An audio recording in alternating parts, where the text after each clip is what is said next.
আসসালামু আলাইকুম ওয়া রাহমাতুল্লাহি ওয়া বারাকাতুহু। আলহামদুলিল্লাহি রাব্বিল আলামিন ওয়াস সালাতু ওয়াস সালামু আলা রাসূলিল কারীম ওয়া আলা আলিহি ওয়া সাহবিহি আজমাইন।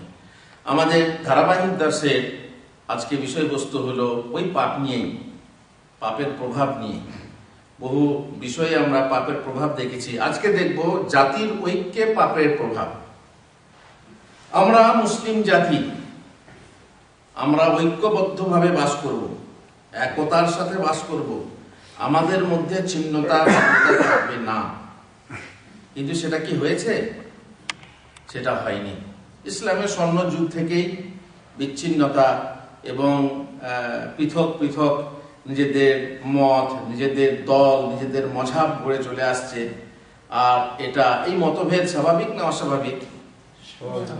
এটা হচ্ছে স্বাভাবিক, অস্বাভাবিক কিছু না। মানুষ সামাজিক সমাজবদ্ধভাবে বসবাস করতে ভালোবাসে। কোনো মানুষই জীবনে স্বয়ংসম্পূর্ণ নয়। সকলে এক অপরকে নিয়ে কি হয়? পরিপূর্ণ হয়। তবে সকলের প্রকৃতি এক নয়, পছন্দ ও চাহিদা, তাই মতভেদ থাকবেই। আল্লাহ তাআলা চাইলে আল্লাহ চাইলে সমস্ত মানুষ কি হতো? এক জাতিভুক্ত হতো, সবাই মুসলমান। কিন্তু আল্লাহ সেটা চাননি। আল্লাহ কি চাইলেন? মানুষকে পরীক্ষা করব। এইভাবে মোমেন কাফের, তারপর মোমেনদের বিভিন্ন ভাগ ইত্যাদি ইত্যাদি, এইভাবে ভাগ চলে আসছে, মতভেদ চলে আসছে। আল্লাহ তাআলা চাইলেন না। আল্লাহ তাআলা চাইলেন কাকে? বিশেষ বিশেষ লোককে, যাদের প্রতি রহমত করবেন, যাদের প্রতি করুণা করবেন, তাদেরকে হিদায়াত করলেন। কেন এটা বললাম? যে মানুষকে যাতে তিনি পরীক্ষা করেন। তবুও তিনি নবী ও কিতাবের মাধ্যমে মানুষকে এক হতে বলেছেন। তিনি কিন্তু দেখেন, সেদিন কি বলেছিলাম যে ইরাদা কাউনিয়া আর ইরাদা শারঈয়া। ইরাদা কাউনিতে তিনি চেয়েছেন যে মানুষ বিভক্ত থাকুক, তাই না? কিন্তু ইরাদা শারঈয়াতে কি চেয়েছেন? মানুষ মুসলমানরা এক হয়ে থাকুক। এটা হচ্ছে শারঈয়া। কিন্তু মুসলমানরাও দলে দলে বিভক্ত হবে, তাই না? হাদিসে আছে না? দলে দলে বিভক্ত। এই কথা আল্লাহ জানেন, তবুও বলছেন যে তোমরা কি হও? একতাবদ্ধ হও। ইন্না হাযিহি উম্মাতুকুম উম্মাতুন ওয়াহিদা ওয়া আনা রাব্বুকুম ফা'বুদুন। এই উম্মত হচ্ছে এক, এই জাতি হচ্ছে এক জাতি, আর আমি তোমাদের প্রতিপালক, অতএব তোমরা আমার উপাসনা করো। সূরা আম্বিয়া 92 নম্বর আয়াত। আল্লাহ তাআলা সূরা মুমিনুন 52 নম্বর আয়াতে বলেছেন, ইন্না হাযিহি উম্মাতুকুম উম্মাতুন ওয়াহিদা ওয়া আনা রাব্বুকুম ফাত্তাকুন।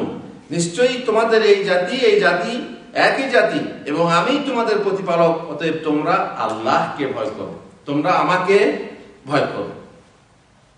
কিন্তু না, মানুষ বিভক্ত হলো আস্তিকে ও নাস্তিকে। প্রথমে বিভক্ত হলো কিসে? আস্তিকে আর নাস্তিকে। আস্তিক কাকে বলে? যারা বলে আল্লাহ বলে কেউ আছে। আর নাস্তিক মানে এসব কিছু নেই।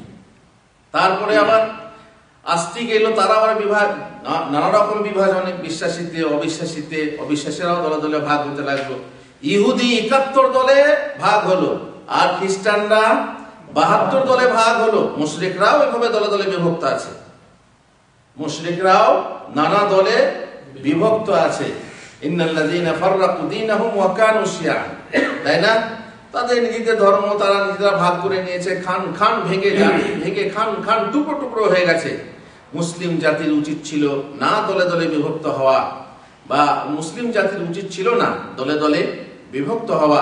সৃষ্টিকর্তা সে জাতিকে বিশেষভাবে সতর্ক করে বলেছেন, ওয়াতাসিমু বিহাবলিল্লাহি জামিআন ওয়া লা তাফাররাকু। তোমরা সকলে আল্লাহর রশি, ধর্ম বা কোরআনকে কি করো? একতাবদ্ধ হয়ে শক্ত করে ধরো এবং পরস্পর বিচ্ছিন্ন হইও না। সূরা আলে ইমরান 103 নম্বর আয়াতে আল্লাহ তাআলা এই নির্দেশ দিলেন যে তোমরা আপোষে বিচ্ছিন্ন হয়ে যেও না। ওয়ালা তাকুনু কাল্লাযীনা তাফাররাকু ওয়াখতালাফু মিন বাদি মা জাআহুমুল বায়িনাত ওয়া উলাইকা লাহুম আযাবুন আযীম। আলে ইমরান 105 নম্বর আয়াতে আল্লাহ বলেছেন, তোমরা তাদের মতো হইও না যারা তাদের নিকট সুস্পষ্ট নিদর্শন আসার পর বিভিন্ন দলে বিভক্ত হয়েছে ও নিজেদের মধ্যে মতান্তর সৃষ্টি করেছে। তাদের জন্য রয়েছে মহাশাস্তি। সূরা আল ইমরান বললাম 105 নম্বর আয়াত। অন্য এক জায়গায় আল্লাহ বলছেন সূরা সূরা 13 নম্বর আয়াতে, শারআ লাকুম মিনাদ দীনি মা ওয়াসসা বিহি নূহা ওয়াল্লাযী আওহাইনা ইলাইকা ওয়া মা ওয়াসাইনা বিহি ইব্রাহিমা ওয়া মূসা ওয়া ঈসা আন আকিমুদ দীনা ওয়া লা তাতাফাররাকু ফীহি। কাবুরা আলাল মুশরিকিনা মা তাদউহুম ইলাইহি আল্লাহু ইয়াজতাবি ইলাইহি মান ইয়াশা ওয়া ইয়াহদি ইলাইহি মান ইউনিব। তিনি তোমাদের জন্য নির্ধারিত করেছেন ধর্ম, যার নির্দেশ দিয়েছিলেন নূহকে, এবং যা আমি প্রত্যাদেশ করেছি তোমাকে, এবং যার নির্দেশ দিয়েছিলাম ইব্রাহিম, মুসা ও ঈসাকে, এই বলে যে তোমরা ধর্মকে প্রতিষ্ঠিত করো আর ওতে তোমরা মতভেদ করো না। তুমি অংশীবাদীদেরকে, মুশরিকদেরকে যার প্রতি আহ্বান করছো তা তাদের নিকট দুর্বহ মনে হয়, তো সেটা কষ্ট হবে। তারা যাতে আছে তাদেরকে আহ্বান যদি করা ইসলামের দিকে এসেও কষ্ট হবে না? হবে না বাবারি, আর পারলে তো শেষই করে দেবে আপনাকে। আল্লাহ যাকে ইচ্ছা ধর্মের প্রতি আকৃষ্ট করেন এবং সে যে তার অভিমুখী হয় তাকে ধর্মের দিকে পরিচালিত করেন। আল্লাহ যাকে চাইবেন সে না হেদায়েত পাবে। সুতরাং আমরা মানুষকে আহ্বান করব, কিন্তু তাতে কি করব? দলাদলি করব না। এই নির্দেশ কোরআন থেকে আমরা বুঝতে পারছি, ইন্নাল্লাযীনা ফাররাকু দীনাহুম ওয়া কানু শিয়াআন লাস্তা মিনহুম ফি শাই ইন্নামা আমরুহুম ইলাল্লাহ সুম্মা ইউনাব্বিউহুম বিমা কানু ইয়াফআলুন। অবশ্যই যারা ধর্ম সম্বন্ধে, দ্বীন সম্বন্ধে নানা মতের সৃষ্টি করেছে এবং বিভিন্ন দলে বিভক্ত হয়েছে, তাদের কোনো কাজের দায়িত্ব তোমার নেই, তাদের বিষয়ে আল্লাহর এখতিয়ারভুক্ত। আল্লাহ বিচার করবেন যে তিনিই তাদের কৃতকর্ম সম্বন্ধে তাদেরকে অবহিত করবেন। সূরা আনআম 159 নম্বর আয়াত। মুনিবিনা ইলাইহি ওয়াত্তাকুহু ওয়া আকিমুস সালাতা ওয়া লা তাকুনু মিনাল মুশরিকিন। দেখেন মুশরিকদের দলে দলে বিভক্ত হওয়ার দলিল কোরআনের এখান থেকে সূরা রুম 31-32 নম্বর আয়াতে, মিনাল্লাযীনা ফাররাকু দীনাহুম ওয়া কানু শিয়াআন কুল্লু হিজবিন বিমা লাদাইহিম ফারিহুন। তোমরা বিশুদ্ধ চিত্তে তার অভিমুখী হও, তাকে ভয় করো, যথাযথভাবে নামাজ পড়ো এবং মুশরিকদের অন্তর্ভুক্ত হইও না। যারা ধর্ম সম্বন্ধে নানা মত সৃষ্টি করেছে। কারা? মুশরিকরাও কিন্তু কম না। তারা ইসলাম মানতে এবং নিজেদের মধ্যেই নানা রকম ধর্ম বানিয়ে তারা নিজের মত সৃষ্টি করেছে আর পথ সৃষ্টি করেছে, বিভিন্ন দলে বিভক্ত হয়েছে। প্রত্যেক দলই নিজ নিজ মতবাদ নিয়ে আনন্দিত। সবাই বলে লাইলা আমার, কিন্তু লাইলা কাউকে চেনে না। সবাই বলে আমার ঘোলটা টক নয়, নিজের ঘোলটা টক কেউ বলে না। সবাই ভাবে, প্রত্যেক মযহাবের লোক বলে যে আমার মযহাব বারহাক, প্রত্যেক ফিরকা বলে আমার ফিরকা হচ্ছে বারহাক, বাকি সবারই হচ্ছে ভুল। কিন্তু আসল কে, সেটা কোরআন ও হাদিসের নিকষে, কোরআন ও হাদিসের নিক্তিতে বোঝা যাবে যে হ্যাঁ কে হক আর কে বাতিল। না, উম্মাহ সে সকল নির্দেশ পালন করতে ব্যর্থ হলো, এই সমস্ত নির্দেশকে উপেক্ষা করলো। মানুষের প্রকৃতি অনুসারে শুরু হলো মতানৈক্য এবং দলাদলি। যে দলাদলি করতে আল্লাহ তাআলা নিষেধ করেছিলেন, 73 দলে ভাগ হলো। ইহুদি হলো কত দলে? 71 দলে। আর খ্রিস্টান হলো 72 দলে। আর মুসলিম উম্মাহ হলো 73 দলে বিভক্ত। আর এ হলো সেই মুসলিম উম্মাহ যাদের মধ্যে এত দেখছেন যুদ্ধ বিগ্রহ এদের মধ্যে লেগে আছে না নেই? মতভেদের কারণে কত যুদ্ধ বিগ্রহ চলছে, কত ক্ষয়ক্ষতি হচ্ছে। আল্লাহ তাআলার ওয়াদা ছিল যে বাইরের বিজাতি এসে মুসলিমদেরকে ধ্বংস করতে পারবে না, কিন্তু তারা আপোষে লড়ে ধ্বংস হবে, আপোষে ধ্বংস হবে। আল্লাহ তাআলা এটা চেয়েছেন। আল্লাহ নবী দোয়া করেছেন যে আপোষে ধ্বংস না হয়। আল্লাহ বলেছেন এটা হবে না, বাইরের লোক ধ্বংস করতে পারবে না। সারা পৃথিবীর লোক যদি এক হয় যে মুসলিম উম্মাহকে নিশ্চিহ্ন করে দেবো, ক্ষমতা নেই। কিন্তু এরা আপোষে লড়ে, আপোষে তারা বিভিন্ন দল মত সৃষ্টি করে তারা আপোষের মরবে। নেতৃত্ব লোভের কারণে দল সৃষ্টি হয় কি করে জানেন? একটা দল আছে, এক একতাবদ্ধভাবে বাস করছে, হঠাৎ করে দেখা গেল সেই দল থেকে উপদল তৈরি হচ্ছে, বিভক্ত হচ্ছে, বিচ্ছিন্নতা আসছে। কোত্থেকে জানেন? কি জন্য? নেতৃত্ব লোভের কারণে।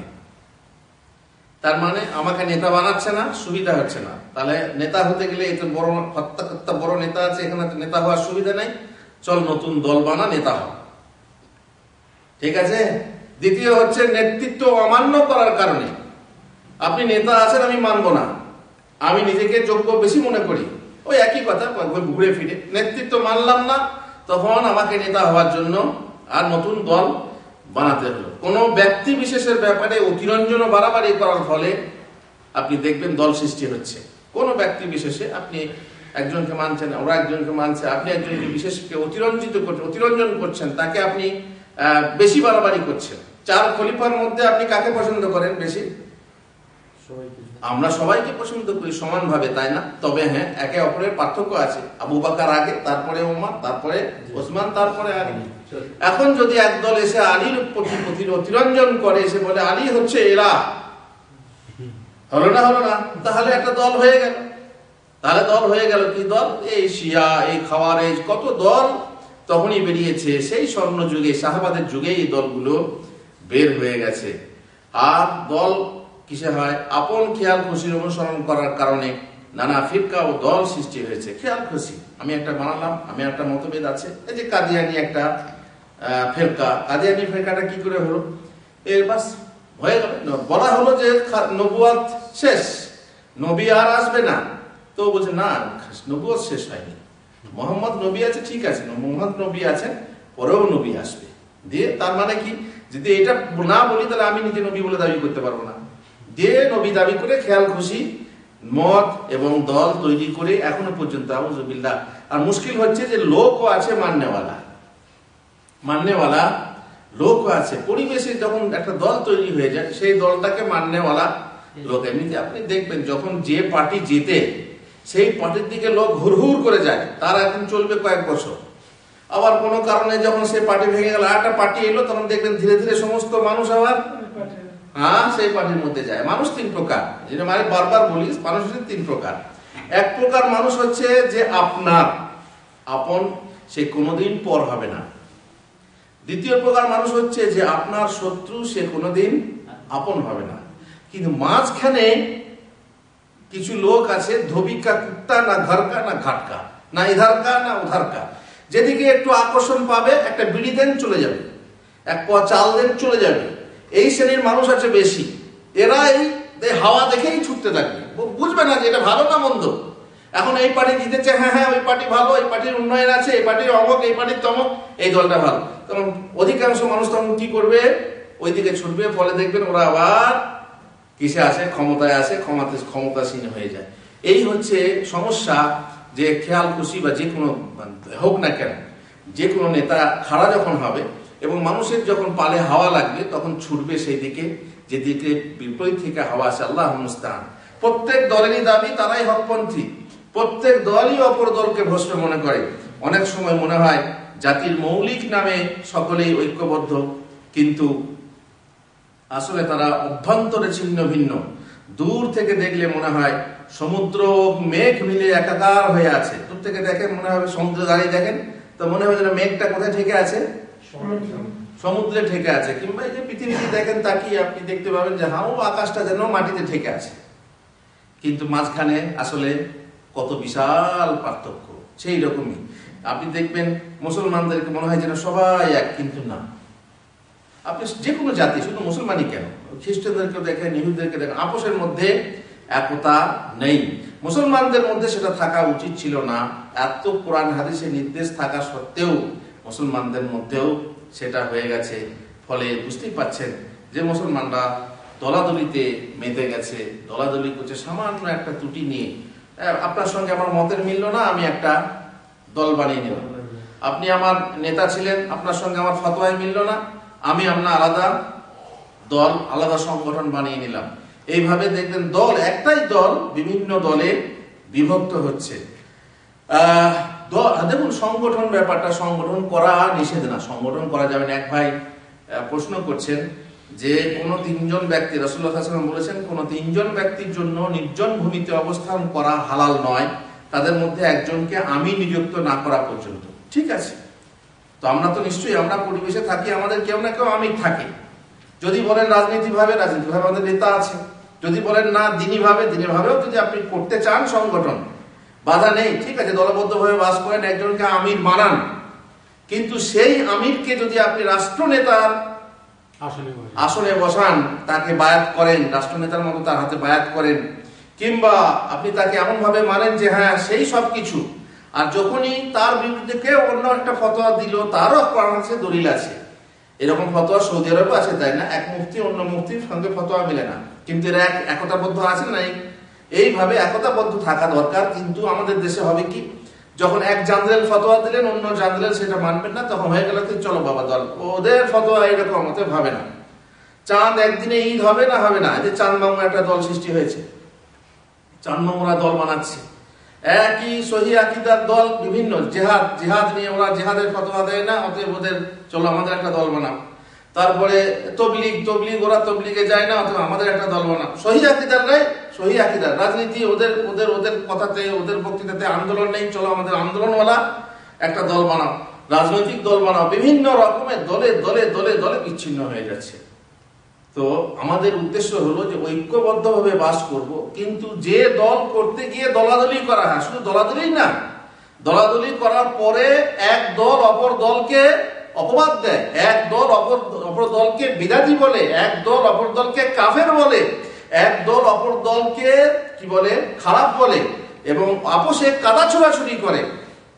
এইভাবে দলাদলিতে মানুষ মানে ক্ষতিগ্রস্ত হচ্ছে, মুসলিম উম্মাহ ক্ষতিগ্রস্ত হচ্ছে। আল্লাহ মুস্তাআন। নিশ্চয়ই এরকম দলাদলি কাম্য নয়, যে দলাদলি করতে গিয়ে আমাকে অপর দলকে কাফের বলতে হবে, গালাগালি করতে হবে, আর সেই দলও আমাদেরকে গালাগালি করবে, আর সবাই কোরআন হাদিস দিয়ে দলিল দিয়ে কাদা ছোড়াছুড়ি। ও একটা দলিল নিয়ে এসে ওদের কাদা ছুড়বে, ওরাও একটা দলিল নিয়ে এসে ওদেরকে কাদা ছুড়বে। এই কাদা ছোড়াছুড়ি পরিবেশে অনেক ভাই জিজ্ঞেস করছেন যে আমরা কোন দলে যাব। মানে ভাই, যদি বুঝতে না পারেন, ফিতনার সময় যদি বুঝতে না পারেন হকপন্থী কারা, তাহলে কি করতে হবে? বলছেন সমস্ত দল ছেড়ে দিয়ে তুমি সরে যাও, কোন দলে যাও। যদি বুঝতে না পারো কারা হকপন্থী, দল করার দরকার নেই। আর যদি বুঝতে পারো যে হ্যাঁ এরা হকপন্থী, তাহলে সেই দলকে মেনে নাও, অপর দলকে খবরদার খারাপ বলো না, এবং সেই দল নিয়ে তোমরা দলাদলি চুল টানাটানি করো না। গদি নিয়ে, গদির লোভে, গদির জন্য চুল টানাটানি করো না যে আমি হচ্ছি যোগ্য আর বাকি সব অযোগ্য, ভৈপর অমক তমক নানা রকম কথা, একে অপরকে কাদা ছোড়াছুড়ি করা নিশ্চয়ই ভালো না। সুতরাং আপনার কর্তব্য, আমার কর্তব্য, যদি আমি বুঝি যে এরা হকপন্থী, এদের মতটা ঠিক আছে এবং এরাই হচ্ছে সহিপন্থী, যে সহিপন্থীর কথা রাসূলুল্লাহ সাল্লাল্লাহু আলাইহি ওয়াসাল্লাম বলেছিলেন যে ৭৩ দলের মধ্যে এক দলই নাজাত পাবে, জান্নাতে যাবে, ঠিক আছে? তো সাহাবে জিজ্ঞেস করলেন সে দল কোনটা, তো বললেন যে মা আনা আলাইহিল ইয়াউম ওয়া আসহাবি, আমি এবং আমার সাহাবারা যে মতাদর্শের উপরে আছি সেটাই হচ্ছে নাজাত প্রাপ্ত। নাজাত প্রাপ্ত দুনিয়াতে তায়েফা মানসুরা, সাহায্য প্রাপ্ত, আর তারাই মানে কিয়ামত পর্যন্ত কি করতে থাকবে, সংগ্রাম করতে থাকবে সহিহ আকীদার জন্য। আর জান্নাতে তারাই হবে নাজাত প্রাপ্ত, তারাই নাজাত পাবে। সেই দলেরই দলভুক্ত হওয়ার আমাদেরকে চেষ্টা করতে হবে, অন্য দলাদলি না করে সেই দল খুঁজতে হবে। যদি না পারেন খুঁজতে, তাহলে সমস্ত দল থেকে দূরে থাকুন। এটাই হচ্ছে হাদিসের ফায়সালা, ফাতাজিল আল ফিরাকা কুল্লাহা। যদিও তোমাকে কোথাও গাছের নিচে গিয়ে বাস করতে হয়, সমস্ত কিছু ছেড়ে যাও, চলে যাও, ছাগল নিয়ে বেরিয়ে যাও, তবু এই ফিতনাতে থেকো না। কারণ ফিতনার সময় তুমি কাকে অন্ধকারে মারবে তুমি জানো না। খবরদার, আজকে বুঝতে পারো যে এরা হকপন্থী, তাহলে তুমি হকপন্থীর সাথী হও। তাহলে আল্লাহ তাআলা যেমন বলছেন কুনু মা সাদিকিন, তাই না? অতএব তাদের সঙ্গে তুমি সঙ্গ দাও। আর যে বুঝতে না পারো, তারা দলাদলির দরকার নেই। কি দরকার আছে গালাগালি করা, দলাদলি করা, চুল টানাটানি করা? আল্লাহ আমাদেরকে তৌফিক দেন সঠিক বুঝ দেওয়া। সঠিক বুঝটা অবশ্য দরকার আছে, সঠিক বুঝ যেন আমরা পাই, এই তৌফিক কামনা করছি। রব্বানা আতিনা ফিদ দুনিয়া হাসানা ওয়া ফিল আখিরাতি হাসানা ওয়া কিনা আযাবান নার। ওয়া সাল্লাল্লাহু আলা নাবিয়িনা মুহাম্মদ ওয়া আলা আলিহি ওয়া সাহবিহি আজমাইন।